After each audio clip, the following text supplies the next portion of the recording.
This is my ancestor, Reuel Dunn, of the Royal Flying Corp. It's a centenary of his final battle with the Red Baron of Germany, the most feared ace of the First World War. I've been researching the story of Reuel's heroic death. The Commonwealth War Graves Commission website is a great place to start.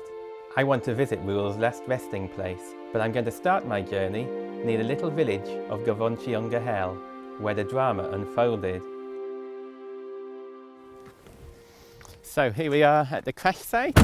This is where the Red Baron shot down my relation Reuel Dunn. He crash landed in these fields. He was taking reconnaissance photos of the German trenches. You got over there Vimy Ridge, which was a big German stronghold, and his mission was preparing for an Allied attack. And the planes had to go very slowly because photography wasn't that advanced at the time. It was a very perilous job to have because they were easy to pick off by people like Manfred Von Richthofen, who saw them as kind of soft targets. Despite this, Reuel put up a determined fight before being mortally wounded in the stomach. But Richthofen's plane was also peppered with bullets, and he believed that Reuel was still firing at him from the ground. Instead, it seems likely that another pilot had tried to come to Reuel's rescue. I'm going to find out more about this brave man later, but first, I'm driving the few miles to the Commonwealth War Graves Cemetery at Cabaret Rouge. Thousands of men lie buried here, but the cemetery guide quickly helps me find what I'm seeking. So here we are. This is the resting place of Sergeant Reuel Dunn, my relation who fought the Red Baron. He's been here for 100 years this April, and yet I'm the first person of the family to ever make it here.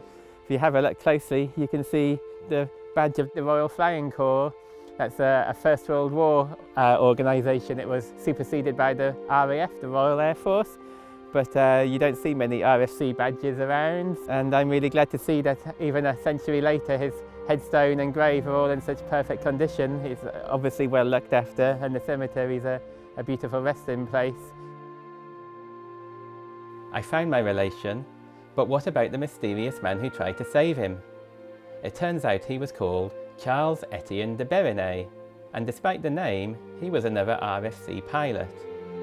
While I'm in France, it's wonderful to be able to pay tribute to him at another Commonwealth War Graves site, just 20 miles away from Cabaret Rouge. This is the grave of Charles. He did his best to fight off the Red Baron, and he was successful, but unfortunately Charles himself didn't make it through the war. He died 3 or 4 weeks later at the end of what's called Bloody April. It means a lot to come here and pay my respect to the man who did his best to help my family. Good on you, Charles. It's so moving to visit the graves of these two men. But it's also a chance to honour all those who fell in Bloody April 100 years ago.